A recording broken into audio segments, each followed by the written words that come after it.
And it's that. I take this moment to welcome everyone to the Oak Grove Community Council meeting.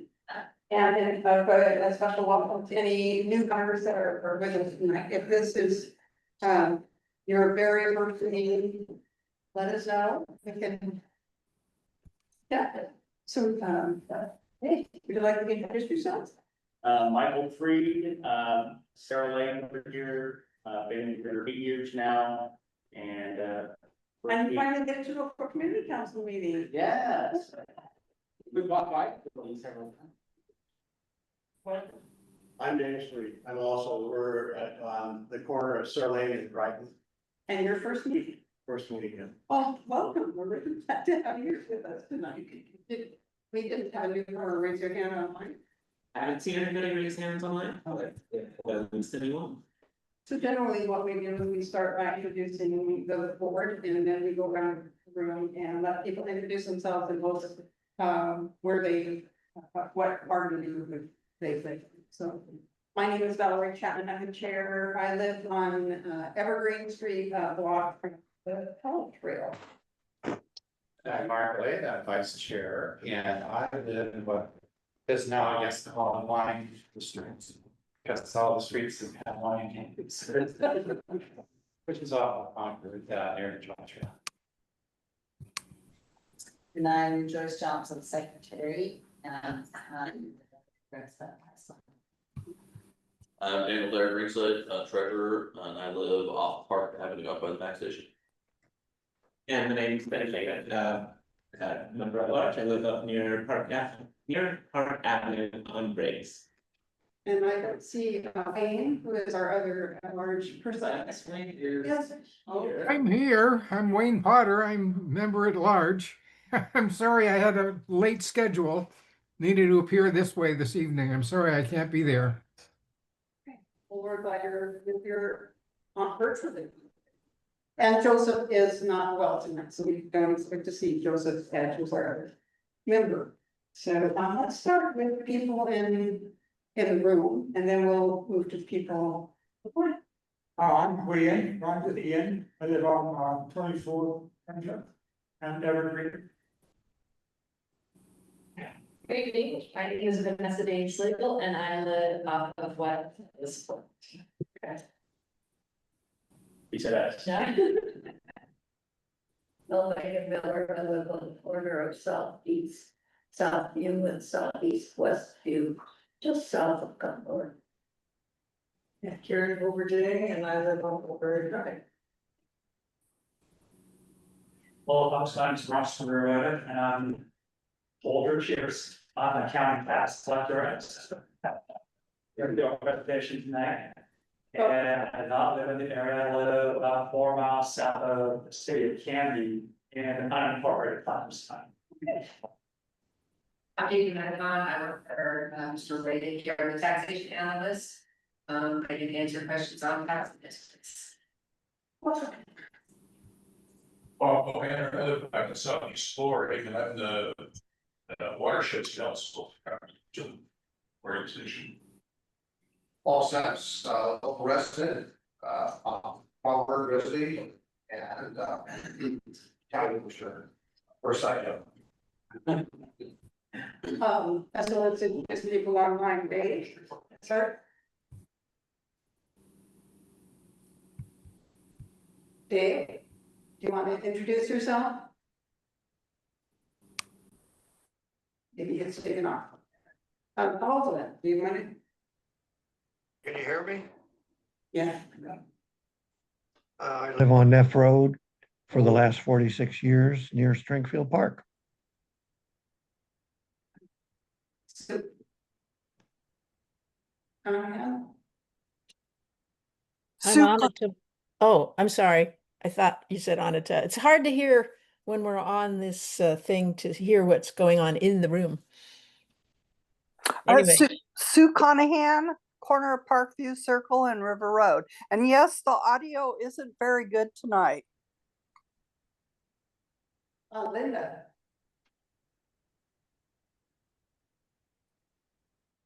Linda. Linda Seals. I live south of Oak Grove Boulevard on Woodland Way. And yes, the audio in the room is awful. Oh, I checked the noise cancellation settings. Work on it. Meanwhile, would the Hammonds like to introduce themselves? Tom? Tom and Jolene Hammond, we live on View West Drive. Suzanne? Hi, I'm Suzanne. My last name is Wolf, and I live on Southeast East Avenue. Rich? Hi, I'm Rich Nippon. I live 3 blocks south of Fred Meyers on McCartney Lane. Didn't get you. Anita? I'm Anita Blackmore on Fair Oaks Avenue, and I'm really excited about the fundraising event you've set up. Great.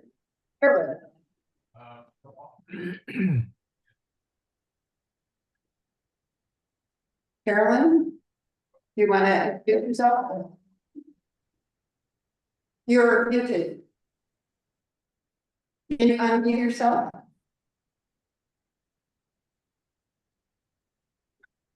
Maybe not.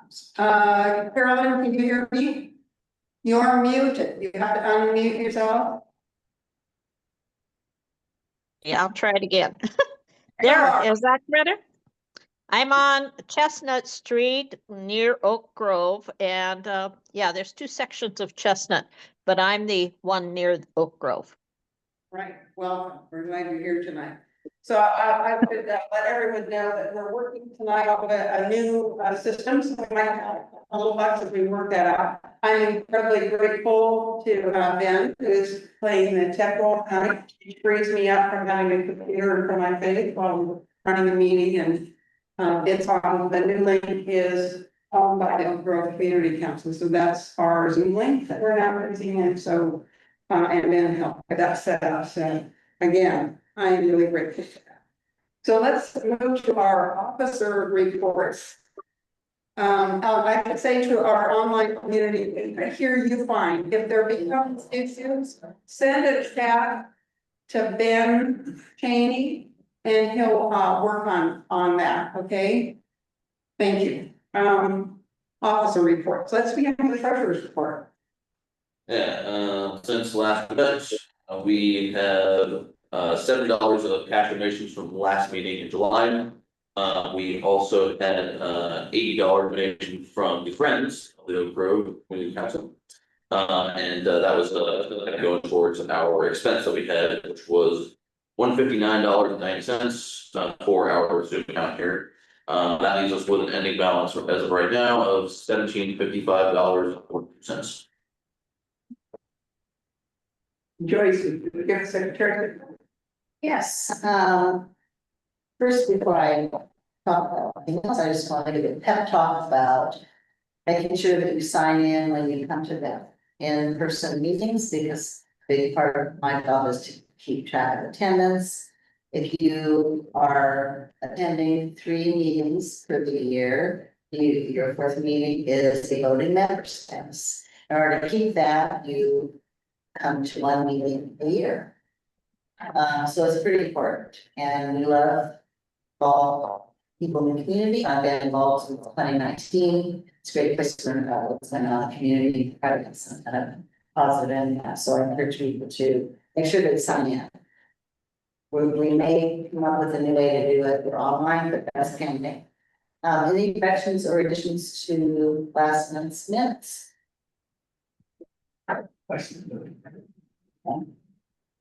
And again, that was one of the most important parts of the checking the minutes is to make sure if you were at the meeting, that your name was reported as a part. So we need to keep track and make sure that voting members remain voting members. And if they're new, it's 3 meetings, then you're a voting member, and then after that, then 1 meeting every year, which usually is manageable.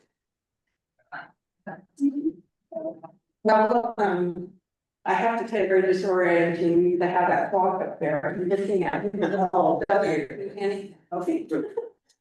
All right, so I'm gonna take this opportunity to introduce our presenter, Mr. Bronson Rueda, who is, as he said, the county assessor and the tax collector. And he was pretty excited about coming to do this presentation, and we're pretty excited about having you here. So I don't know how you plan for this, if you want questions during or after, you let us know.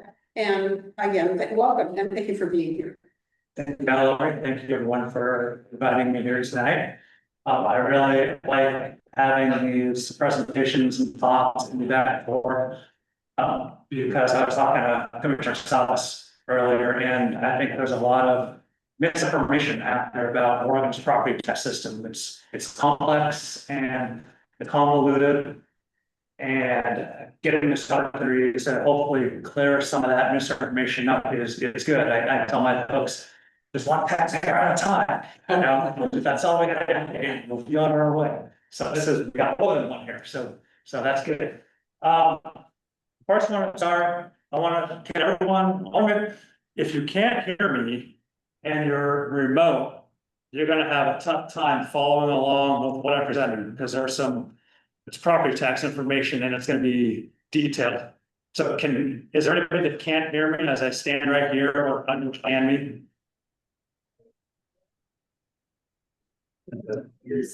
Don't say anything if you can hear me fine. I can't understand you. Audio is absolutely awful, unusable. Do we want to try to troubleshoot that before? We're gonna try to troubleshoot this before I start. And if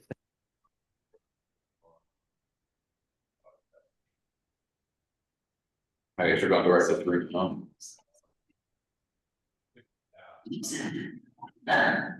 I walk around, so I'm on the way. so see, how about let's hold this back. Okay, take a look. Ask if those methods, so if you give me a method, I will know. Well, Bronson, give it another try. I think you might have it fixed. All right, folks online, virtual, can you hear me better now? Yes, Yes. that was very clear. Yes. Yes. Unanimously. What if I stand here? Can you hear me while I'm standing here? Yes. Yes. Yes. Okay, great success then. Much better. Ben deserves a raise, I think, I'm good. Double my free. Double. All right, so I already said thank you. So questions, we talked about questions. Yes, I've been going through this. I'm fine with this being a back and forth dialogue. Ask questions at any time. And I say, well, I'm gonna cover that in a few slides. And I've given presentations similar to this a few times, and hardly ever do we make it until the end, to the end of the slides. But that's okay, because if there's questions and I'm answering them, it means you're getting the information that you want. So I'm okay with that. And I'm also okay if we stay here till night. I have nothing else going on. I want to also introduce, she introduced herself, but I have Dina Medicon over here. She is the brains behind everything, taxation, tax code areas, tax rates and everything. I brought her, so when I say something wrong, she can say, actually, Bronson, it's like this. So she has been doing this for, is it 15? 18 years. So thank you for coming, Dina. All right, so I was given questions ahead of time. All right, so I looked at those questions and I gotta be honest, they're kind of all over the board. So I try to consolidate them into two main topics, and I have them up here. Topic 1, Measure 50, how to calculate taxes. Is there anybody familiar right now with Measure 50? Couple people, okay, we have a long road ahead of us here. So this I have on here because one of the questions that was actually a couple times I was asked was, if you have two houses that are similar in the same neighborhood, how can their tax bill be different? So in order to understand that, we have to start from the beginning of measure 50. So that's what I'm gonna attempt to do. And just so you know, this topic, the Oregon Department of Revenue down in Salem, which oversees all 36 assessment taxation departments in the state, they teach a 3-day in-person class on measure 50. So we're gonna be covering about 20 minutes. So here we go. The second topic is tax rates. A lot of questions about tax rates, tax code areas. So what I did with this topic is I put the questions in my PowerPoint. I'm going to answer them kind of one by one. So if you submitted a question, most likely it's going to be up here at some point. Okay, let's get going. That's the sign.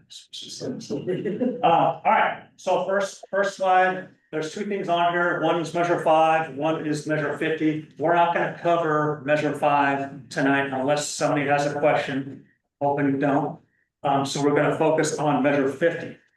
And I'm going to go ahead and read this because I think every word in this measure 50 dialogue right here is important. So measure 50 was passed in 1997. Is a value limitation, not a tax limitation, a value limitation, and limits maximum assessed value, MAV, growth to 3% annually. Now, we have a value here, maximum assessed value growth. I'm going to be talking about 3 different values. We have a lot of values in Clackamas County, the 3 main values. One of them is maximum assessed value. We're going to get to the other 2 here in a minute. Okay, taxes are based on the lower of real market value. There's our second value we're going to be talking about, real market value. So we've got real market value, we have maximum assessed value. Taxes are based on the lower of real market value or maximum assessed value. In addition, permanent tax rates, and there was a question about permanent tax rates. Permanent tax rates were established for all local taxing districts with existing tax basis and serial lists. So one of the questions that was asked is, now, how do you determine tax rates?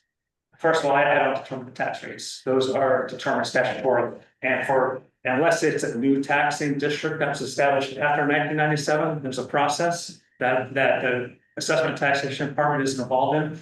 But so for the city of Milwaukee, their permanent tax rate was established in 1997.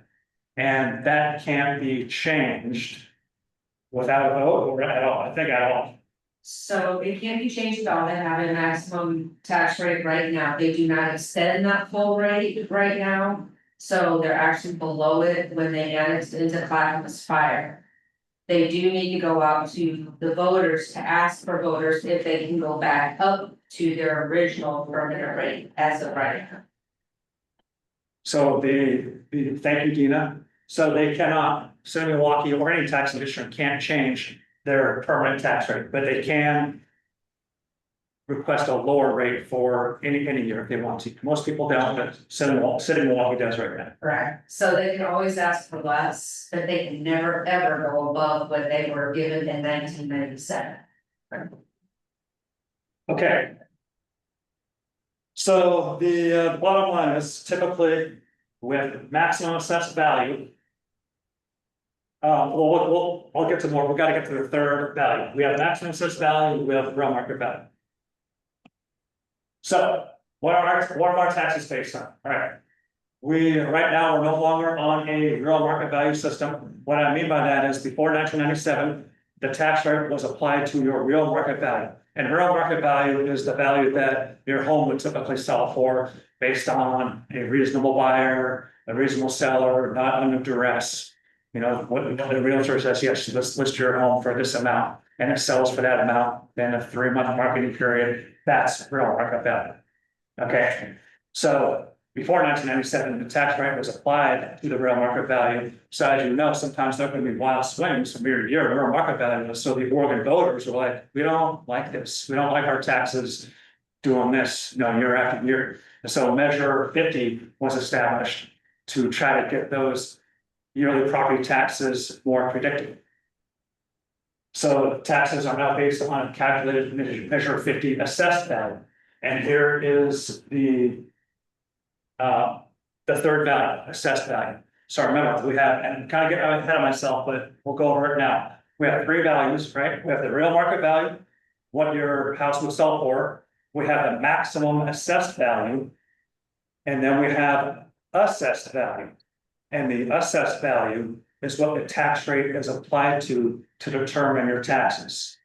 And so you're saying, well, how do you figure out the assessed value? The assessed value is the lower of the real market value and the maximum assessed value. For residential property, almost always, the maximum assessed value is going to be lower than the real market value. So almost always for residential property, your assessed value is going to be equal to the maximum assessed value. Any confusion out there yet? Come on, you can raise your hand, it's okay. So, let's continue. We'll ignore this, California does work stuff.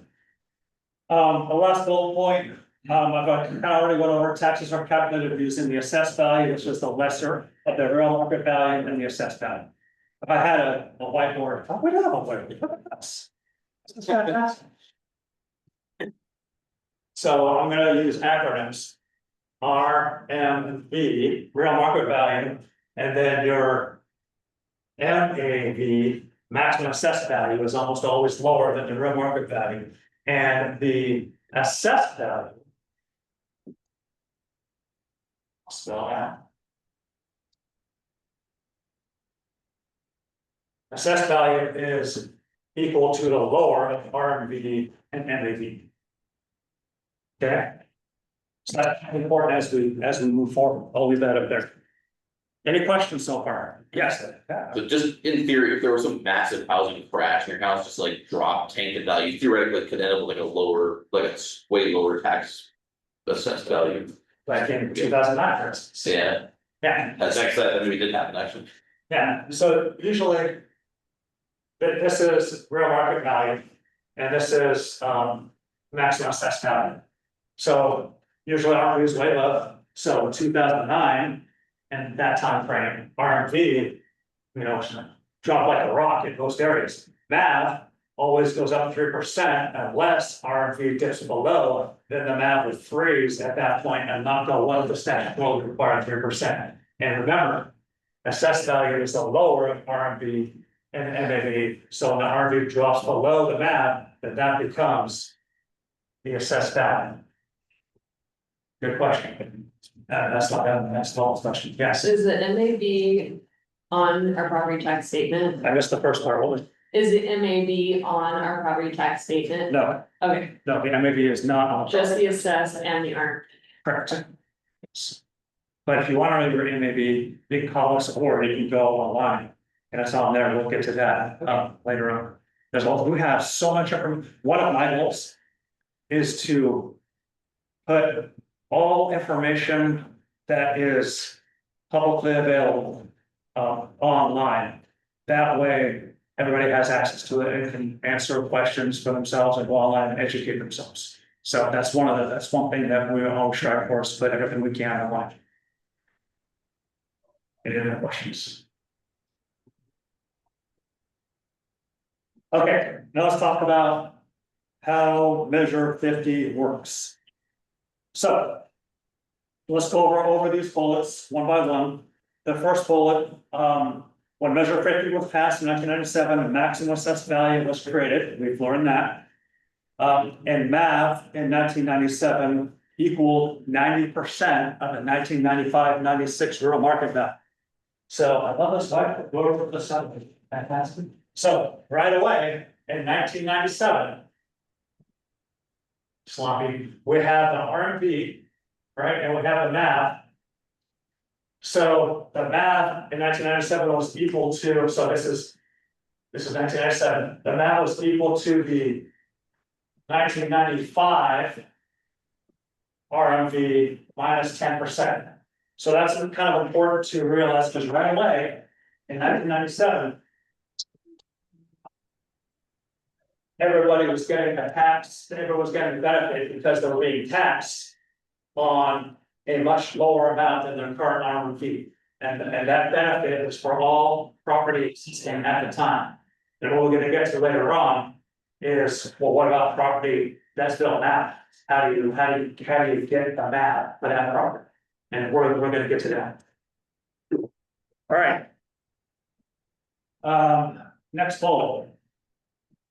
Going forward, measure 50 limits future value growth for MAV to 3% a year. So math can't go up more than 3% a year, and that's important to know because a lot of people get that mixed up. They think they come to our office and they say, my taxes went up more than 3% last year. You're doing something illegal. This isn't right. And I'm like, okay, I understand what you're saying, but it's not taxes that can't go up 3%, more than 3% a year, because they can. When certain circumstances happen, it's the math that can't go up 3% per year, and that's in the Oregon Constitution. So there's exceptions to that. We're not going to get into them. There's exceptions to that, but under normal market conditions, math is not going to go up more than 3% per year. And here are the exceptions. I'm not going to go over these unless you want me to, because it's not really part of the dialogue that we're dealing with today. So I'm going to go to bullet number 4. Measure 50 established, whenever this permanent tax rates for all local taxing districts. The city of Milwaukee is an example of a local taxing district. We have 130 this year, 130 taxing districts in Clackamas County.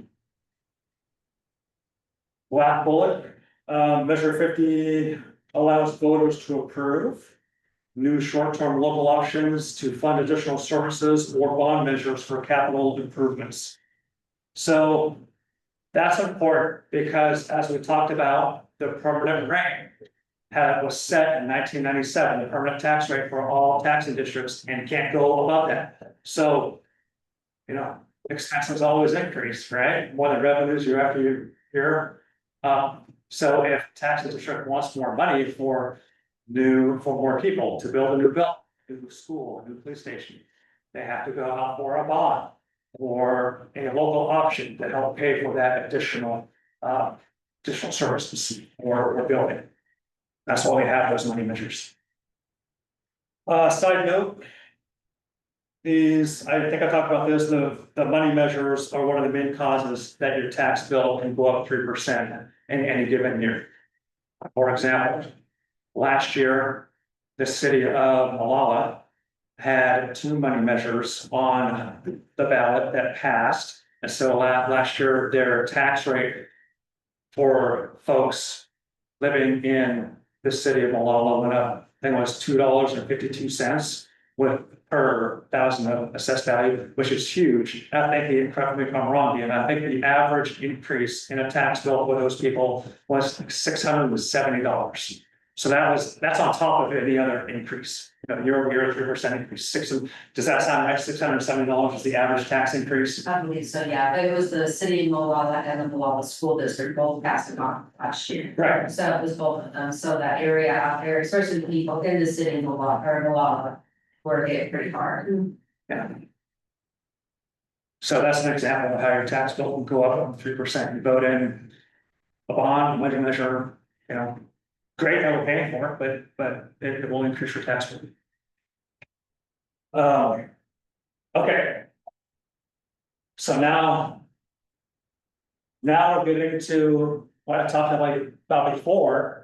For those properties that are built post 1997, how do they get that measure 50 benefit? How do they get that maximum assessed value? We use what's called a changed property ratio. So the changed property ratio is, and I'm going to go over an exercise so this will become clearer as we move along. The changed property ratio is calculated annually. It's almost always below 1. So this year it's like around 0.56. And I'll show you a graph of the different changed property ratios at that. The ratio of maximum assessed value is, so how we calculate the maximum assessed value is for residential property, we take all the residences, all the houses in the county that have not changed that year, so they're not new, didn't have a remodel, didn't have anything happen to them. We take all that value and apply it to the maximum assessed value for those same properties, and whatever the ratio is, that's the changed property ratio that we apply to new property to give them that same measure 50 benefit. I'm gonna go over an example. Let's move to the next one. Okay, this is all of these CPRs that we have. These are all the categories. Most people are just interested in the residential. So I don't have this year's CPRs up yet. They've been calculated. I just don't have them on this chart. But last year was 0.354. So last year, if you built a house in Clackamas County and the assessment taxation office did a fine job of going out and using market data and said, this house with all the research we've done is worth $1 million. That's the real market value. Then to get the math, the maximum assessed value, we apply the ratio 0.534 to that 1 million, and that'll give you a maximum assessed value of $534,000. And that $534,000 is what your tax rate will be applied to calculate taxes. And next slide, I think I have an example. So here's an example of that. These are made up numbers. Ground market value, $600,000. Change property ratio 0.603. Do the math. That gives you a maximum assessed value of $361,800. Everybody virtual, can you still hear me? Yes. Yes, okay. Yes. All right, thank you. And so, and this is an easy one, I'm hoping, to get your assessed value. What would your assessed value be in this case? It's the lower of RMV and MAV. So it's equal to the lower, this one right here, 360, so that's your assessed value. And one of the important things I wanted to point out, so that's the calculation, all right, to give property that was built post 1997, that same measure 50 benefit as all property in existence in 1997. This is how we do it. Not just Clackamas County, this is how the whole state does it. And this is a constitutional calculation. It would take, I think it's over 50% of the voters in Oregon to change this. Believe me, the people will try. So important appeal. This kind of touches on the question of how can similar properties in the same neighborhood have different tax rates. Well, or not, excuse me, not different tax rates, different tax bills, have different tax bills. One way is that if two houses were built in, we'll say 2005. One of those, and that's when a house is finished and built, that's when the maximum assessed value is determined through this calculation, and this is when it's set. The only time this can change, there's a few exceptions, but the first year, the only time it can change is if you appeal your property value, and then that will lower. So if you have two properties in the same neighborhood, both built in 2005, one appealed and got their $600,000 value lowered to say $500,000, that's also going to lower the math. And so their tax bill forevermore, if nothing changes with those two houses, their taxes will always be lower than their neighbors, even if their house was exactly the same, because one owner appealed and one owner didn't. Question, so is the real market value ever determined by how much the house was actually sold for? So the short answer is no. So what we do, what every county does, and this is countrywide, we do what's called mass appraisal. So groups of neighborhoods are formed, and we take sales out of these neighborhoods, figure out what the adjustments should be to all the houses every year, and each year the homes are adjusted. So it's called chasing the sales price of a house. It's not how mass appraisal works. It makes sense to do it that way. Like if we had $600,000 on a house and we sold for 900,000, well, it makes sense that, yeah, let's raise it to 900,000. But that's not how mass appraisal works. We make adjustments to make it fair and equitable to all the houses to have the same adjustment in that neighborhood. And very rarely will somebody appeal and say, hey, my house is 600, it's 900,000. Can you raise that? That doesn't happen. It's the other way around. Good question. Yeah, we can move on. And here we are. Okay, I know you're gonna be tempted to go ahead, but don't, let's stay together here. Here's how can taxes differ with similar houses in the same neighborhood. I've kind of covered this. This is gonna be with the math then. Okay, so what we're dealing here is we're gonna deal with two houses in the same neighborhood. They're exactly alike. One was built in 2005 and one was built in 2012. Same house. And this is actually a real life situation. The numbers aren't the same. When I bought a house in Canby in 2005, it was one of the first houses in a subdivision, Auburn Farms. And the total plan was to have 76 houses. So 2005, I was in phase one. And by the time they finished the last house and sold the last house, it was 2012, which was the same house same floor plan and everything that I had purchased 7 years earlier.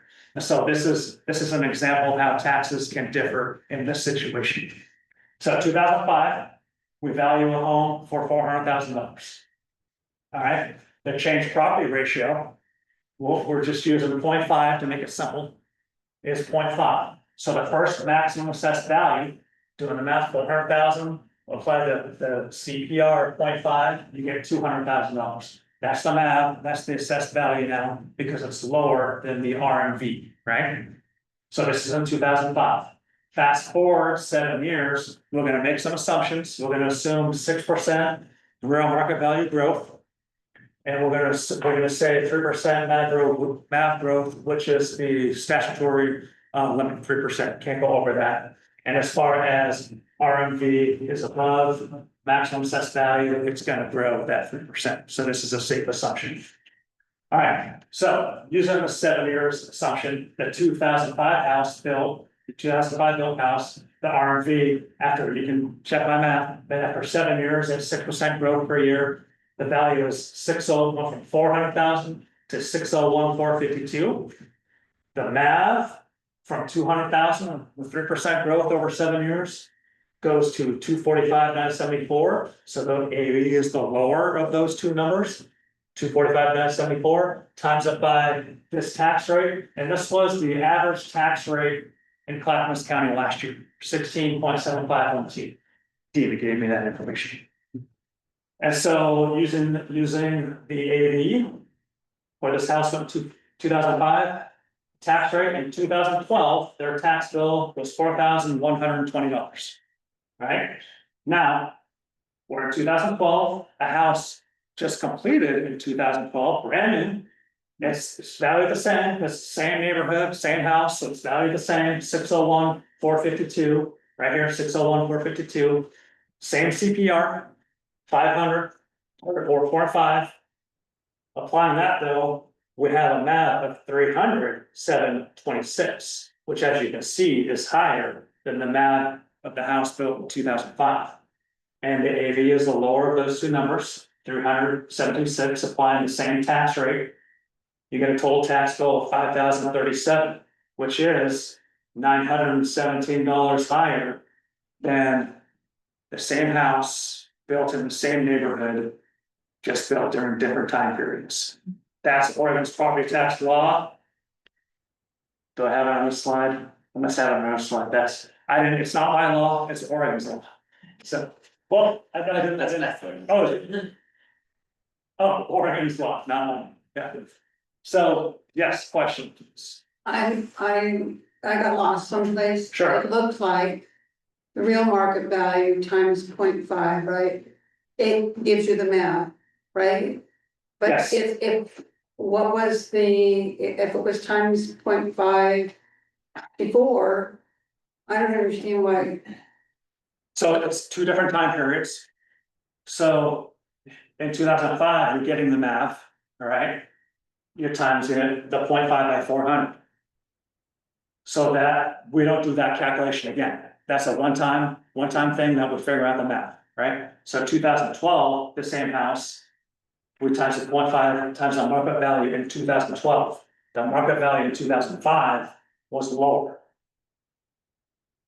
The market value in 2012, when we do the math calculation, is higher. Just 7 years have passed. We're assuming 6% appreciation each year.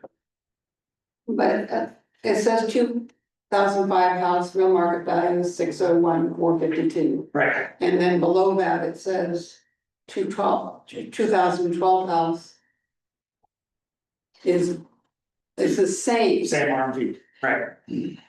So that's not the map, that's the real market value, that's the value that you would sell your house for in an open competitive market. So we get to this 601. Taking 400,000, 7 years, assuming 6% growth, that gets us here. This house was built, and since we looked at this house built in 2012, 12%, okay, well, this was the same house that was built in 2005. There'd be some depreciation, so there's some flaws to this, but it's generally, it's okay. 2012, so if this is the same house, it's gotta be the same value, because it's the same house. So that's why I'm in this example, I'm using the 601 In actuality, this will probably be worth a little bit more because it's brand new instead of 7 years. But I'm just trying to make this, yes. So the 0.5 is fictitious for this situation here, and so are the values, or you're just speculating? Right. Example. There's a lot of assumptions. How is the CPR concocted? Like, what's? Right. How's that determined? So I went over that briefly. So the CPR, can you go back to? Yes. Oh, yeah. Okay. So we have different categories for CPR history. Last 8 years or so, 10 years. So how this is concocted is for residential property, we take all of the residential property in Clackamas County, okay, all of it. The total value, the total real market value of all the residential property in Clackamas County. And then of all those properties that are already in existence, we take the assessed value of all those property. The difference is the change from, the maximum assessed value between all those properties. And the difference is that ratio, because that's the separation of those types of properties. And so any new property, we're going to give that same separation. Sure, individually, houses are going to have a different CPR, a different ratio, but collectively, all of the houses we use, and this isn't something we would have, this is statute. That's how it's figured, we're using all of the houses for residential, using the fair market value, taking the MAB, and whatever that ratio is, we apply that to new property in that tax year. Does that make sense? Yeah. So everyone gets the average benefit, any new house is kind of getting the average benefit of what? Of all the ones that are in existence, that didn't change for that year. Yeah. I think, any other questions? So this is one example, and I don't know who asked that question originally, how can different houses in the same neighborhood? But if you have a scenario in your house or in your neighborhood, and this happens a lot, so you come to our office and ask us, people say, my taxes are X, my neighbor's is, lower, much lower, why? We have a similar house, there's not a lot of difference, why am I paying so much more than my neighbor? And we'll take a look, each situation is different, we'll take a look and we'll research and let you know, this is what we're finding.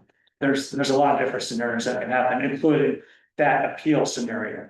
If your house has been there for 20 years, may not have the data, but if we do, if your house has been there for 20 years and your neighbor's house was built at the same time period, maybe your neighbor appealed 20 years ago when the house was built. That's a scenario they could have had, and they would have lowered their real market value if they were successful in their appeal, which would have lowered the math, which has years of benefit. So commercial property owners, like a larger apartment complexes, retail centers, they almost always appeal the value in that first year because they know the value of trying to get the lowest maximum assessed value they can. Yes. Can the value go up on appeal? Yes, it can. Not very often, but if it can. Yeah. Wager, yeah. Yeah, and I highly doubt that usually homeowners use tax reps. And they won't use that tax rep again if their value goes up, almost guaranteed. And that doesn't happen very often. I think in the 5 years I've been at Clackamas County. Maybe three times it's gone up. And it's just so somebody maybe thinking 5 years, you've only been for 5 years, how do you assessor? So before Clackamas County, I worked for 8 years at the Oregon Department of Revenue. And Oregon Department of Revenue oversees, as I mentioned before, oversees all 36 counties. So I have that experience of working with the counties. And then before I worked at the Oregon Department of Revenue, I was a commercial appraiser for 9 years. And about half that time, I led a team of appraisers that specialize in appraising medical office and professional office buildings in Oregon and Southwest Washington. So, yes. So if somebody remodels their home or Yes. adds on, Yes. how does that affect, I mean, what kind of calculations use that? So it's the same as if it's a new house, we call it new property. Okay, so a new house is new property, obviously, because it's already new. If you remodel something and it hits a certain value threshold, that's new property. The value, so if you add on a bed and a bathroom, we determine what the real market value is of that new property that you added on. Apply the change property ratio and come up with a new math, add that math to the existing math. So in that first year, you can appeal that new value, but not the older value. That's how for people happens. You do the calculation, add the math to the existing math. Good question. Not that all questions are good. Shall we move on? This might be the last measure. I think this was the final measure 50. We're gonna move into tax code areas. How are we doing on time? We got 10 days. Yeah. Some overtime? No. Okay. You're good. Okay, all right. So yes, okay. So remember the second topic was about tax rates and tax code areas. So what I did for the second topic is I tried to organize the questions in a meaningful manner. Put them up here so we can talk about them. If I answer the question in a way that, and if it was your question, and I answer it in a way that like, well, that's not really the question I asked, then go ahead and let me know. And we can talk about whatever detail it is that you're looking for. So, first question. Why is there a difference in rates between various CPO districts? So hopefully this doesn't discredit me, but I had to look up what a CPO was. I didn't know. And I read up on community planning organizations, and okay, these are good for the community. We could discuss issues and plan, and sounds like doing some fundraising and stuff like that. So good.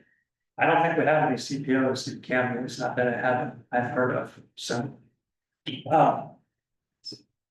we? Some. It may be down, but I think there are hamlets And all unincorporated areas. So for me, hamlets maybe serve the same purpose. Yes. As, okay, so yeah, I know there's hamlets in the Westland and Tualatin area. And you're saying Tualatin, that's not Clackamas County. Yes, we had a little portion of Tualatin, Clackamas County. And another interesting fact, Lake Oswego includes Clackamas, Multnomah, and Washington County. Yeah. Small pieces for the other two, but we have most of that. All right, so I put here CPOs are important for addressing community issues. But for property tax purposes, for our office, tax rates are not tied to CPOs. Tax rates are tied to tax code areas. CPOs can include multiple tax code areas. So I'm going to use the whiteboard again, because there was a lot of questions on tax code areas and how that looks. Yes. And there's 130 classes, 130 taxing districts. taxing districts. And they overlap. What's that? They overlap in various ways. Can you fast forward, I think, 2 slides to the tax statement? Tax statement. So your tax statement, when you get it in the mail, if you own property, will have the tax code area up here. And then these are all the taxing districts. There's 130 in Clackamas County, not in each taxing district. So these are all the taxing districts that are in your tax code area. So let me, I think Dina did something, when I first started at Clackamas County, I think Dina, you saw this to try to teach me. So let's pretend this is, can be either your house, this can be 10 houses, this can be 50 houses, all right? So we have a taxing district called the city of Milwaukee, right? That's a taxing district. And for this exercise, I'm gonna use circles to define the border. Their border is the circle, but in this exercise, I'm gonna use the circle. So here's the city of Milwaukee. Their area that they encompass, they include this spot, okay? So this tax code area includes this taxing district, all right? Now I have, let's say, a community called school, City of Milwaukee School District. Here's their taxing district area. It also includes this house. Okay, or 50 houses or 100 houses. So we look at all the taxing districts that are on there. All these circles include this point right here. And everything that's in this point, whether it's not usually one property. I think we have one case where we have one property that includes a taxing district. Dina, is that? Yeah, but it's a special case. It's a special case. We're not getting into it. So these houses that all get overlapped by these different taxing districts make up the tax code area. I was in the military before here, so I use a lot of acronyms. So And just to give you an idea, there's 267 tax codes in Clackamas. And all of them are different. All of them are different. Does that help at all? Oh, yeah, but no. Just Go back to that. Good family party, it's messy. Okay. So yes, let's move on. Okay, question, how are TCAs determined? Okay.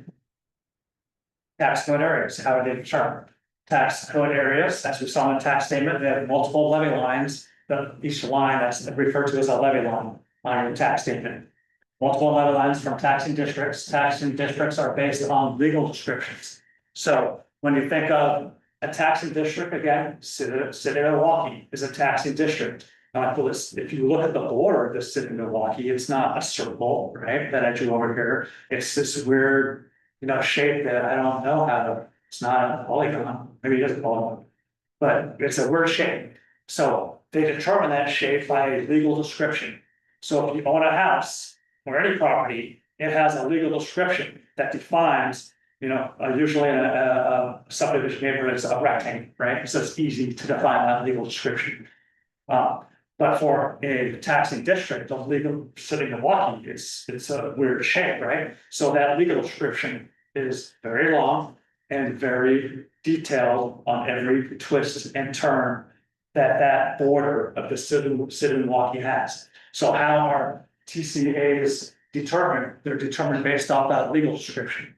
So when I was talking to Commissioner Salas a few months ago, part of the conversation was there might be some people interested in creating a new city. How do they do that? Well, I don't know, we don't do that. But what I do know is they're gonna need a legal description in order to determine what their boundary is, because once that boundary is formed, all these circles are already made in Clackamas County. So when that boundary is formed, they'll be able to determine, okay, these houses will be in tax code 475-387. These houses in this new city will have this tax code area based on all the circles that are already there. So that's a tax code area is defined by its legal description. A taxing district is defined by its, yes. So, it's a good example to use the city of Milwaukee because it has a boundary, but we're in an unincorporated area. Right. So how does that? So the boundary for unincorporated Clackamas County is everything that isn't a city. So a very short description. You know what, I don't think there's a legal description for unincorporated, it's just everything that's not in a city, I mean. Yeah, there's no legal description for that, right? Description for Clackamas County. Yeah. Yeah, thank you for just saying, Clackamas County minus the cities. So. And I have some visuals that I think will help explain. So we covered this, does anybody have any questions? Yes. This shows you the value of the tax that you're paying for, say, the first line, $117.91.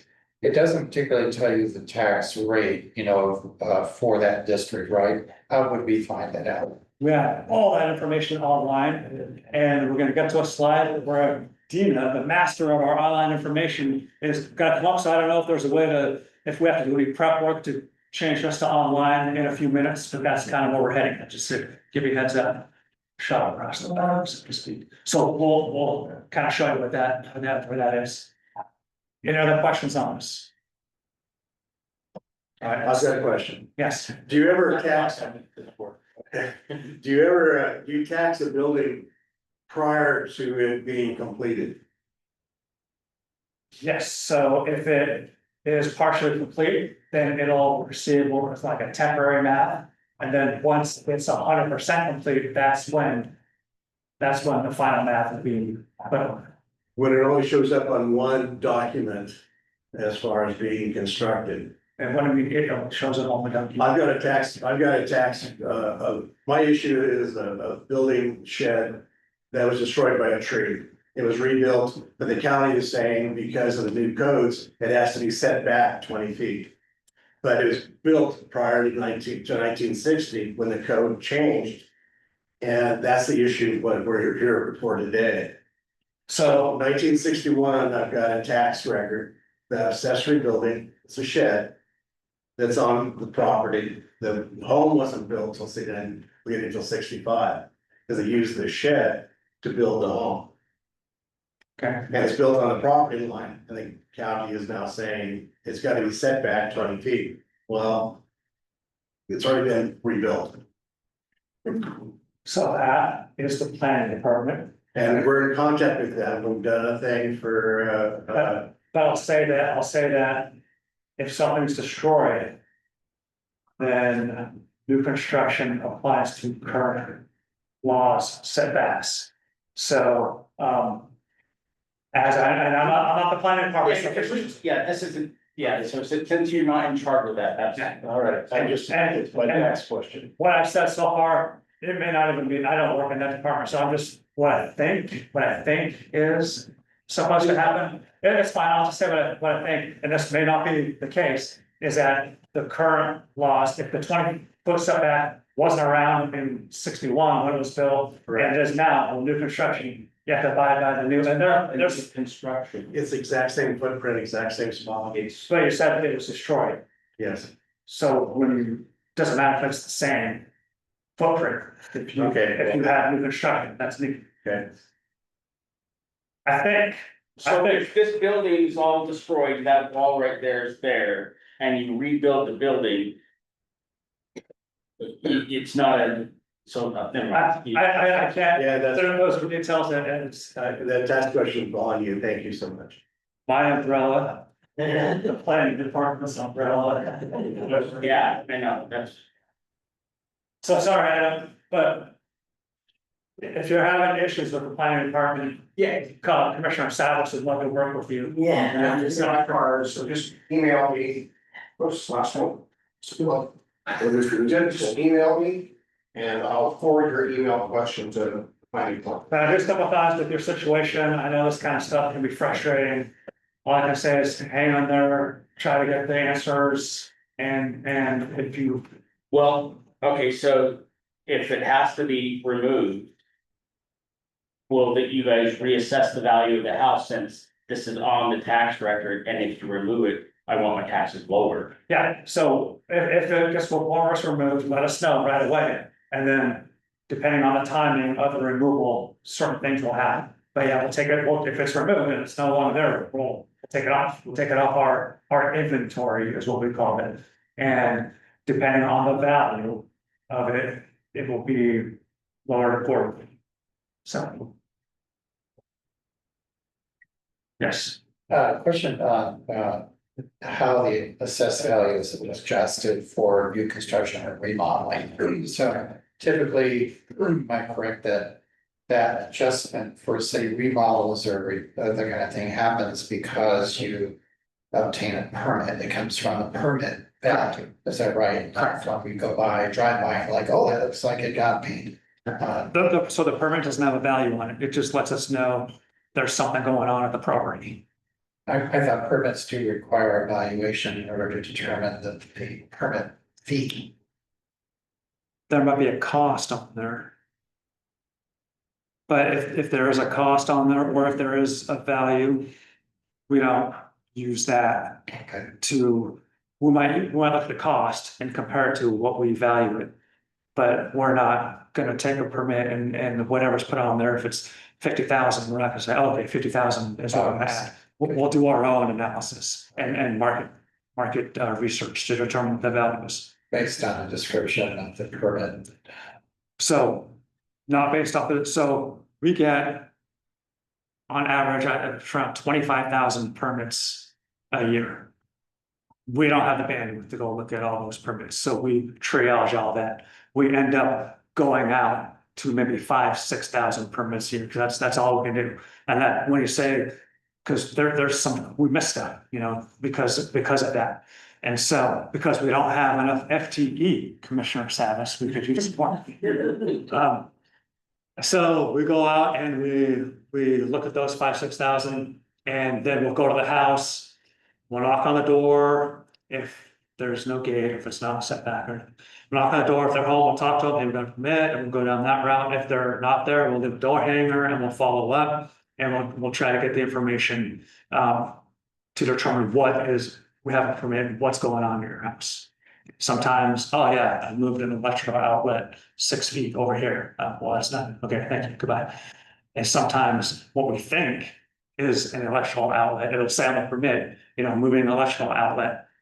We go look, we do some, and it's a whole kitchen remodel. I'm like, wow. So it's hard. There's definitely things we miss. We are constantly looking for ways that we can capture, not because we're trying to tax everybody as much as we can, but because we want a fair and equitable property tax system in Clackamas County. And part of that is making sure that we have the correct inventory on every house, so everybody is treated the same. Yes. So are those random? Hold on. So the revised assessed value is not automatically adjusted because you pull a permit to remodel your kitchen. We'll have to adjust the value. It'll start with the real market value, and then we'll apply a CPR to that to get the exception value. Okay. I just want to let you know we have about 10 minutes. Okay, do you want me to keep going, or? No, we have, you have about 10 minutes. Oh, 10 minutes. Yeah. You guys want to make this 20? You can have fun? Yes. So are those random permits that you go knock on the door or get it? But how's that determined? So if we get 25,000 permits in a year, we don't have time to go look at 25,000 houses with all the other work we have. So we'll do, I call it triaging. So we have a way to filter with the information that's on the permit. We'll load it into a database. We'll filter through it and go to the ones that we think are most likely to have some sort of change to the property that warrants us to revalue the property. And you just have a way of doing that. I mean, that sounds messy. This all sounds very messy. Yeah, in an ideal world, they would put a lot of information on permits, but they don't. And so this is the information that we have to work with. Yeah. Yes, it is. It's messy and it's not perfect. Yeah. Yes. Explain urban renewal. Oh, we're gonna extend this 7 hours? Is that? Can I get through the slides? first? Yeah. And if you aren't interested in this, Dina will probably be more than happy to take you out to the lobby and explain, she does over a riddle too.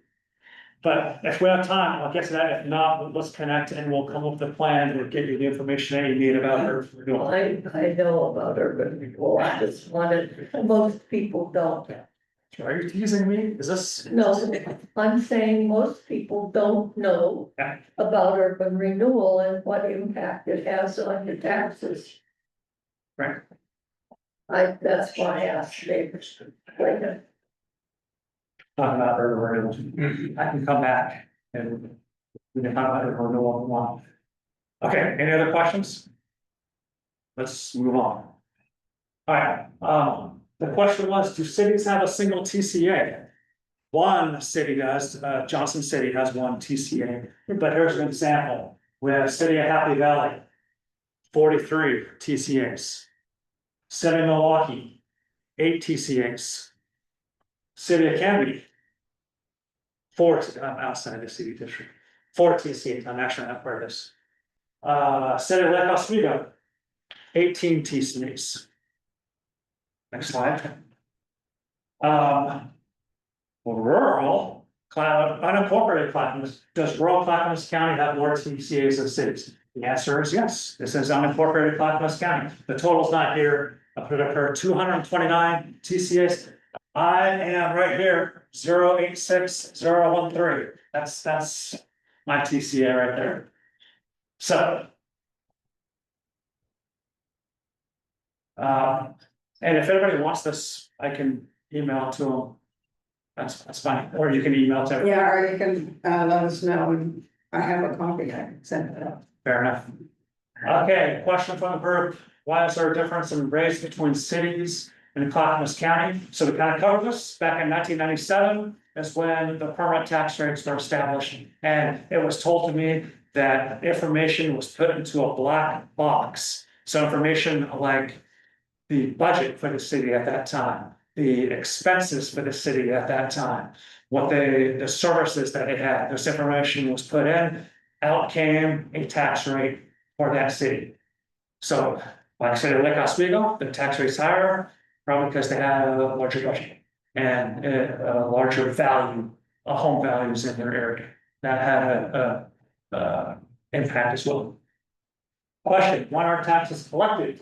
Do all taxpayers pay at the same time? Well, no, they don't. Some pay early, some pay late, some try not to pay at all. So some taxpayers don't pay at all at the same time. When are taxes collected? This right here is a snapshot of the property tax insert. People who got a property tax bill, do you know inside that envelope what your bill is a property tax insert? Has everybody looked at that? Because my parents, I asked them in 2019 when I joined Clackamas County and I revamped the property tax insert. Hey, did you see the new property tax insert, Mom and Dad? I went, what? The property tax insert, what the property tax bill? No, we just pull the bill out, throw everything else away. My own parents, I like the property tax insert. So this is on the property tax insert. Option 1, which I think is the best option, pay full amount by 11/17. So statutorily, it's 11/15 unless it falls on a weekend or holiday. The 15th this year is on a Saturday, so it goes to the next business day, which is Monday, November 17th. Pay the full amount for a 3% discount. Option 2, pay 2/3 by 11/17 for a 2% discount, and the remaining 1/3 by May 15th. Option 3, pay 1/3 by 11/17, 1/3 by 2/17. Again, usually this is February 15th, but the 15th falls on a Sunday. The 16th is President's Day, so Tuesday the 17th is Wednesday. And the other 1/3 by May 15th. There is option 4, I don't pay that, you just put the good options. Next slide. I think this is the last one. Can you help us read a tax statement? Where do we find tax code information? Is there one more after this?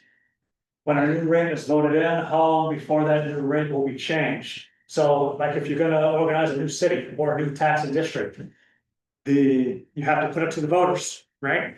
I think there's a whole lot of stuff you have to do, put it to the voters. And in that voters pamphlet, it should say if it's voted in, when it becomes effective. And that can be determined by the initiative, or is that a administrator? So I don't know all the steps in this. I think I emailed you a document that was put together by the Oregon Association of Cities, Oregon. What's it? League of Oregon Cities. What's the other one for the counties? Association of Oregon Counties. I think it was the Association of Oregon Counties, a couple of years ago, they updated a document on how to create a city. And, all I did was, when I started out, I got my phone, I was like, how do you create a city in Oregon? And a bunch of information came up. But to answer your question, I don't know all those steps. What kind of public information is available regarding taxes on individual properties? All kinds of information. Can we go back one slide? Was there something I missed? We kind of went over a tax statement. Can you go to, do you have the web pulled up? Yeah. Can you go to Clackamas County US.gov? Yeah, the US. US is gonna be. One moment as I switch the screen. How much time do we have? Time check, please. Are we over? One. Okay. Okay, please go to departments up at the upper right. We're always, because we're number one, we're always the first one listed. Can you go to assessment and taxation? And then we love you people virtually that can swipe on the way. Okay, so scroll down, there's all kinds of, slower, all kinds of information, up a little bit. E-notices, if you want to get your property tax statement electronically instead of in the mail, sign up for e-notices. Scroll, please. Okay, more information, tax statements, can you click on understanding your tax statement. So this is online, kind of break, if somebody wanted an explanation of what's on the tax statement, so you can go here and you gotta get a breakdown of what is what on here, that's online, I'm not gonna go over it, because now we probably have 15 seconds left. Can you go back? Go to tax statements, I think that's what we want to go, okay, press accept, this is online, somebody wanna know, where can we find information about any, is it online, any tax statement for any property in Clackamas County? The answer is yes. You go here, go to the year. We don't have 25 information up yet. Go to a parcel number or address. Any volunteers to put their address in here? 3238. 3238. Southeast. So options come up. Riesling.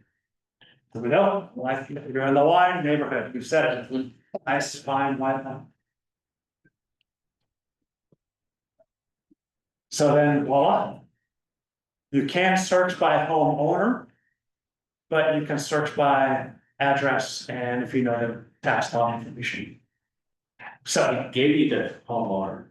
What's that? It gave you the homeowner. Yeah, it gives you the, so this isn't private information. This is public information, but we haven't gotten to the point of letting people search by homeowner.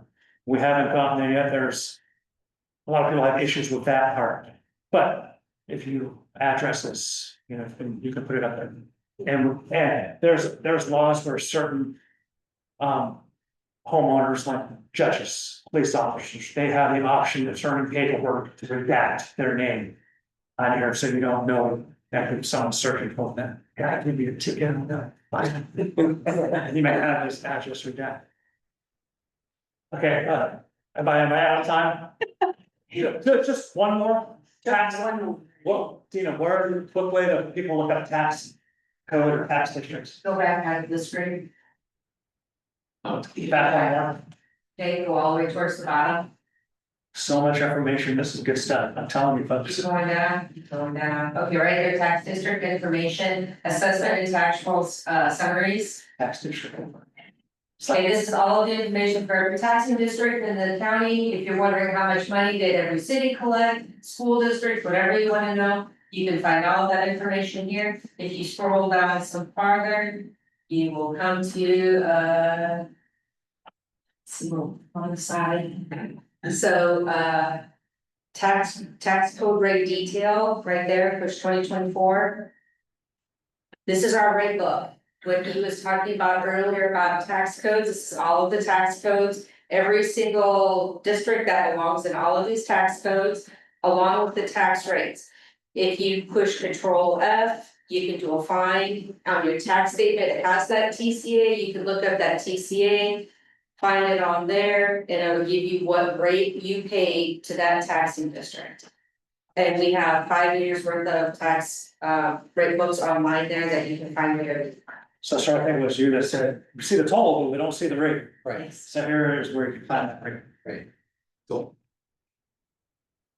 Okay, I think I'm out of time. In fact, I know I'm out of time based off that expression. So, but if you guys want any more information, feel free to call our office. I conveniently didn't put that phone number up here, and I don't have any business cards. But if you go back, the phone number is on our website. Scroll all the way up in there. Right there. Where are we? Okay, there's right there. Call us. We'll help you.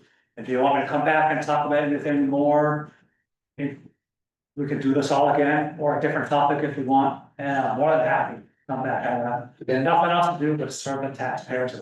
That's amazing. Thank you. I mean, I feel like my brain. Thank you very, very, very much. And if you're sure, if you want to talk about who you are. No, I wanted the group to know. We'll get to that one at some point. Yeah. This is all very, very important. We really appreciate your time. So if anybody wants me to stick around and talk afterwards, let me know. Otherwise, unless you guys like, no, don't be good. But if you have one, I'll stay if anybody wants to talk afterwards. Does anybody want to talk afterwards? I think we're good. I think we're all filled with it, and your numbers and all that information is online, so that was just really, it was wonderful. Thank you. Okay, you're welcome. Thank you, everybody. Thank you. And we were able to go for a full hour with that presentation because Joseph is sick and we didn't have any Lure tonight, except that Bob has an issue that he would like to bring up. Yeah, okay. Just kind of a little quick one. I know Paul heard about it last Friday at the Three Creeks Hill. I live next door to Roosevelt, or close to it. And Roosevelt has decided once again, it seems we go through this every few years. They're in the process of putting a dog park in their little neighborhood. Well, the neighborhood that they're wanting is in the empty house that's next door to me, and so the adjacent to my backyard.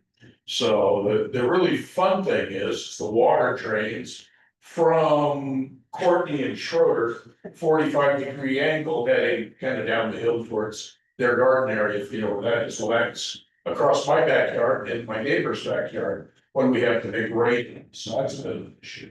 The other issue is, and Paul would know, his old days of being with the sewer district in this building or across the way, is that Oak Grove Jim's Lodge has an issue with high E. coli numbers in their stormwater. And so it's a bit of an issue. There are two dog facilities I know of in the neighborhood. One is just right here, this next corner down on Lower Oak Grove Boulevard. And then there's one on Courtney, right adjacent to the trolley trail, just, I guess it would be east of North Oak Grove School. And ladies breeding dogs, there was breeding dogs up there, saying there's training dogs. Both of those facilities did get permitted, but it took months, I know in both cases, for them to get it approved for a very minor kind of nothing thing. So anyway, what the issue we have is that we're still does not have a permit that I know or can't find for changing this. And this is a house, essentially, it's a home. It's not part of their commercial property, as far as I know, it's never been rezoned for, they've been using it for an office for 6 or 7 years probably now. But it's never been changed zoning wise from a home, individual home to an office or part of their facilities organization. So now he's motivated into a dog park, yeah, we've got an issue with it, so. We definitely think that they should be getting a permit for it to make sure it's all speed and permitted. It's a problem. Like I say, we've got a problem with the runoff coming across our yards. And we already have an issue with them using our yards and stuff anyways. They walk their dog. I chase one of their neighbors or their residents off with a dog. Well, a week before last, my next door neighbor across the way, he was off work, they're back. Wandering around his side yard, almost in his backyard. Happens a fair amount, so. Well, I'm glad you brought that up, and, you know, although Joseph is not here because we're recording our meeting, you will hear that. Yeah, and I did send him a note the other day that we needed to talk, and I have yet to hear back. Yeah. I have also contacted Lara here in Oak Lodge, and Okay. she'd asked for some more info, which I provided last week, and once again, I have followed up, so. Yeah, and if you hear anything before next meeting, I will. update us, so that we know. One other thing we found out this earlier this afternoon, my wife walks in Roseville and up and down the streets quite a bit. One of the neighbors in Roseville has stopped her, and they were concerned. They don't want the dog park in their property either, because they have one down in the garden area, they have a small set aside, so. But the neighbors back behind us were a little concerned as well, and these are their own residents, so even the residents are a little unhappy with the situation, so.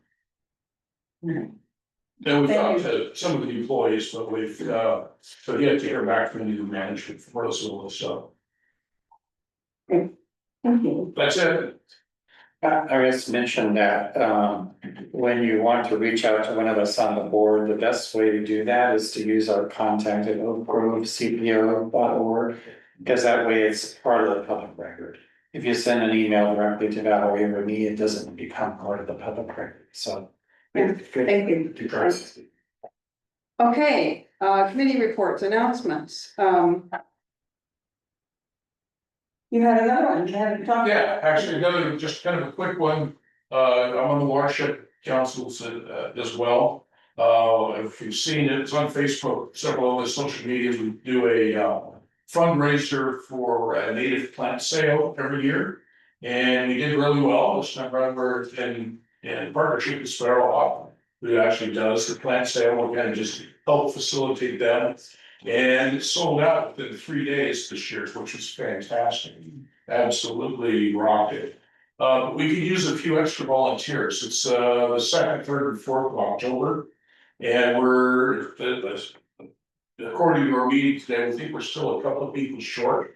Super easy work, it's more of just kind of pointing out how to get the people in picking up their plants, where to go, and pointing it out. There's no heavy lifting, no craziness at all, but we could use a couple of extra volunteers if somebody has a few hours, and they're typically 2-hour shifts, I think, so not a huge commitment. And it's the sale or the pickup, sale's already happened, but the pickup will be at the Lutheran Church on Lake Road, right next to Rao Junior High. So they set up back in the back, on the backside of that church is a very large parking lot off the street, and that's where they set up the plants, and then people come to pick up. They make an appointment, come in and pick up their plants, and off they go. It's already prepaid. They've got a list, a schedule of what they bought. It's pretty straightforward. It's actually a lot of fun, but pretty. Okay, well, thank you for bringing that to our attention. So I want to give a little background, and then Mark Elliott's going to do a little talk about a coming fundraiser. So back in May, we had Kia Sully come, and she is the director of the North Clackamas Parks and Recreation District. And she talked about budget issues. And we learned then that there was going to be significant cuts to the budget. And one of the issues that came out of that is that the brand new community center that people have been working for, it was not going to be open for drop-in program at all, which meant essentially the only time people could go to the community center was when you were going to a paid activity. But a lot of us were not real happy with that, because we feel like the communities worked really hard to see that there would lead this community center, and public access is really important. So, we've talked before, some of us formed a 501c3 that we call that we call the Friends of Oak Grove Community Council, and the Friends stepped in to help run, to have a fundraiser. First, several of us went and we talked to the board, the NCPRD board, which, you know, is one of the hats that the county commissioners wear. They have many hats. And we were able to convince them to fund the community, the drop-in program. From when it opens, it officially opens there on October the 18th is the grand opening, and you've probably seen some flyers about that. And technically, it'll be the Monday when the center is first open. So they will fund it through June of 2026. But between 2026 and 2027, we're trying to fundraise to keep the community, the drop-in program going, while the county and the NCPRD and all are working on how to increase funding so that can be funded on a regular basis. So we can do a fundraiser every year to do that. So there is a fundraiser coming up, and I first want to say that, you know, working on the fundraiser has been really fun because I got to go see what's there. So I've been inside the community center and it's fabulous. I just want to say it's really fabulous. I felt, you know, giddy. Vanessa was there. Mark was there. You know, I get giddy about some things that are really, and you know, the library was amazing. It's just really amazing. And when you walk in the little park that's all accessible, the first fully accessible park in North Clinton. And you just want to have little kids so they can go play in it. I mean, it really is a very stunning center. It is what we, you know, calling in our campaign, the heart of the community. It really is a fabulous place. So Mark, you want to talk about that? Yeah, so a group of us got together and just working with NCPRD put together a fundraiser, which is scheduled for Saturday, October 11th. There are little flyers that are on the table over there, as well as little postcards of the same thing. The fundraiser will take place there at the community center. We're going to have the opportunity to, for those who come, to be able to go walk through the library, to have a tour of the park itself by one of the people from NCPRD who is responsible for its design, and then also to walk through the new community center. At the end of that tour, then we're all going to gather in the auditorium or gymnasium for a short program. The program is going to include a very short play by the New Century Players that are here locally, as well as, if you know Howard Wade has a band called the, what is it? Free Range Humans. And they're going to be offering entertainment. And we're going to have some hospitality, hopefully wine. We're getting our permit for wine. But wine, cheese, and some little things to eat. It's scheduled to be from 5 to 7:30 on Saturday, the 11th. So this is kind of a sneak peek because the whole center does not open until the following week when we have the grand opening on Saturday, the 18th. This does cost a little bit of money, so it is a fundraiser. So we're kind of hitting your pocket at $50 a person. And we just hope that we can get some folks there. We're looking to get up to around 100 people to attend. If we get more than that, it'd be great. And so you can find out more. So there's Facebook posts about it. It's on the CPO website, and also there are flyers and postcards here. So we hope to see a lot of you there. Okay, good. Okay, so this is my pitch that I'm gonna say to people. So the tickets are $50. Yes, we're encouraging people to come who can also donate. And we will do an appeal at the event for more people to get it. So we want people aware of that. But you may all know people who might be in the category of people who like to give generously to the community. And we have stacks of postcards that we hope that some of you will take and make sure that they get. The $50 ticket, about, there, as we figured it out, $40 of that ticket will be tax deductible. 10%, $10 will go towards the cost of the event itself. So we are raising some money by that, but we are going to, we will do an appeal of this.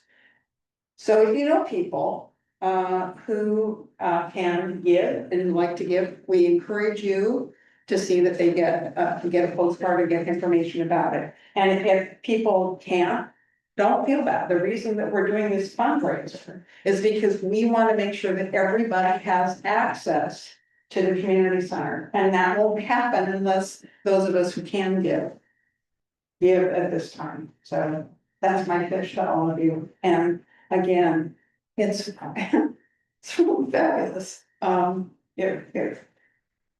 Yeah, it's awe-inspiring actually, and the library is just completely amazing, but the work they have done in the 100-year-old Concord School, you just couldn't know. And we're gonna, they met with me in the gym that they're gonna refinish the floor just the week before, which, you know, it's all being, it's just amazing. So this is something this community has really worked hard for, and in order to keep it open to everybody, we all have to work on it together. Are there other announcements for the good of the community tonight? Yes. We're kind of here to see if we could get a favorable motion. We kind of talked about it with us a brief second. A year ago today, 100-year-old oak tree came from the Rupert property across the road through my shed and over my husband. We've been dealing with this for a year. We hired a contractor. They removed the building. The tree was taken down, out. He rebuilt the shed in the same footprint. We get the bill, everything's great. Then we get a little notice in the mail that our contractor took our money, built a nice shed. My stuff's in there, everything's great. I have a little decoration on the side. Never filed any of the permits. We since have paid fines. We're trying to get a variance. Thousands of dollars in fines. The shed costs us $45,000 to build. It has all my yard equipment in there, all my holiday decorations, a nice rock saw. We're just asking for a favorable motion to keep the shed where it is. The shed was built in 1960. It showed up on the tax rolls in 1961 on the property line. It, like I said, it's not an eyesore. It's been there for so long. I had no idea if somebody would have said, hey, we'll build a shed, but it needs to be back there. The shed never would have been built. That's where my garden is. That's where the yard is. If to build that shed 15 feet back, I wouldn't have a yard. It's a corner house, long. There's no way you could put that shed anywhere else. This shed has been here so long. We were supposed to, if we can get this lady to write that the shed was built in 1960. She's 90 years old.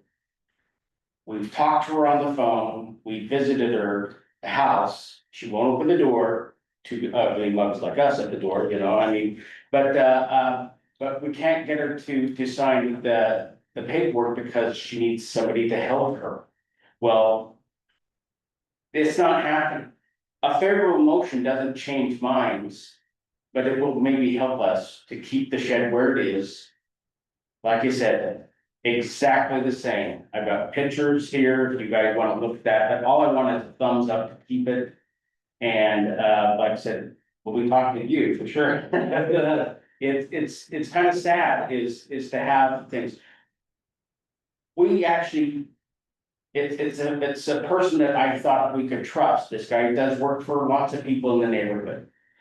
Well, he apparently doesn't know how to do any of the paperwork. We've had to do it all ourselves. So that makes me question everything he's ever done. But that's another story. But like I said, we're here just to plead, because if that goes down, I want to move.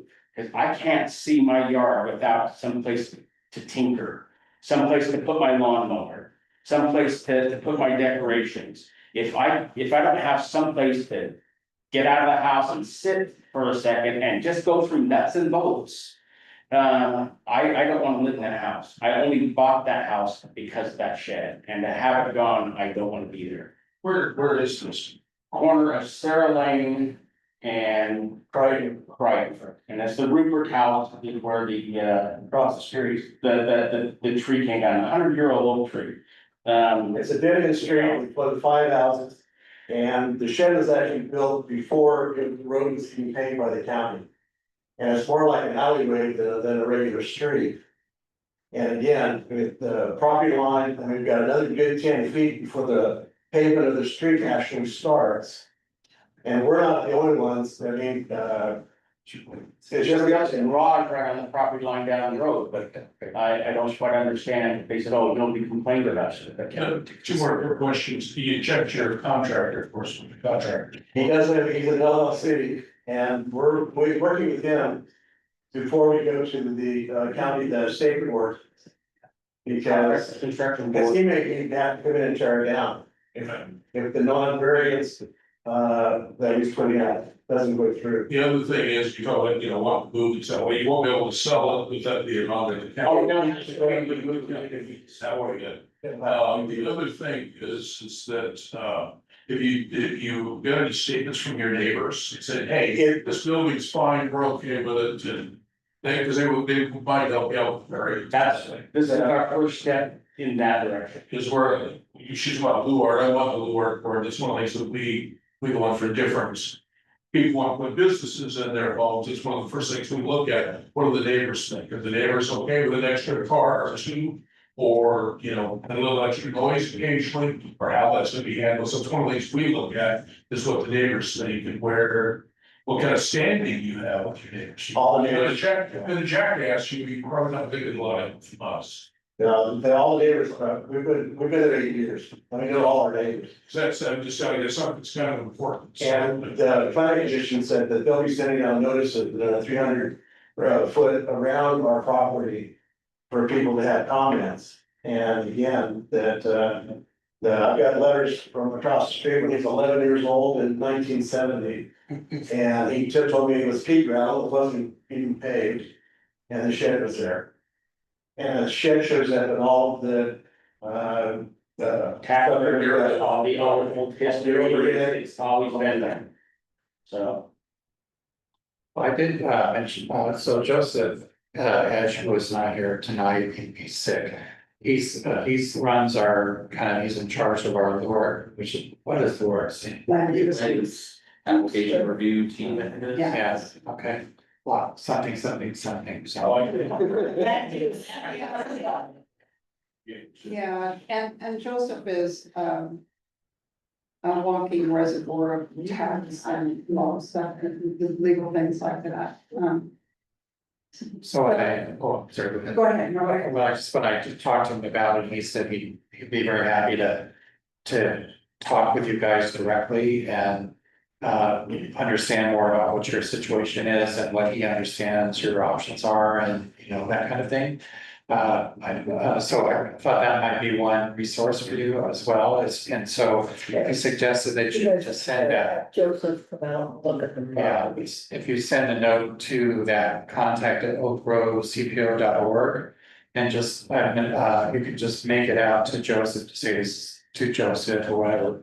And he'll be able to get in contact with you guys and start from there, and I think that would be helpful.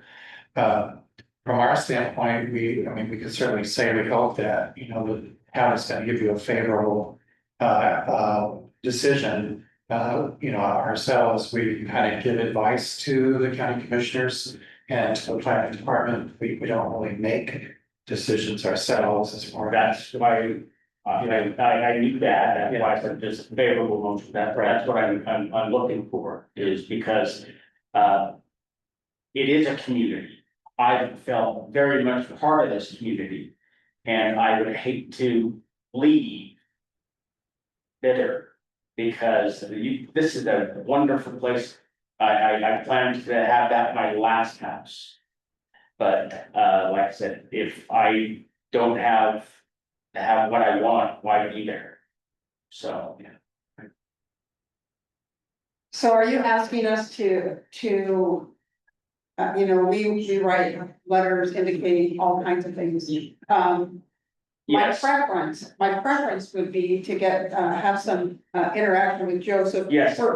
first. And if he feels like there's a door that, you know, that we can keep open, then we will be happy to write on saying that. You know. Yeah. Unless there's disagreement in this room, please say that right now. Now what? I think it needs to be sponsored by a voting member for the bylaws. I think it's the voting member has to sponsor it. Right. And then a second, right, need a second. Well, I think we're just saying that's. We're not there yet. But if we did that, right? Right, yes. That's what we think. I mean, I don't think this is gonna be resolved before our next meeting. No, So that's. may I present the photos, Yeah. you know, Yeah, because this shows. Run takes one of the things out of it. I think, There's not gonna be them. Can it just be personal bylaw or something? You know, yeah, there, I got my, thank you. Yeah, and thank you so much for coming and. This won't be my last, but, Sign the attendance. Thank you. Both of you. It's spouse, so, Okay. you know, Yeah. that's a dream. I know there's two names on my attendance, I really like them. Do we have any other business tonight, announcements or? If not. Then the meeting is adjourned. Thank you. We'll take a call. Yeah. I was.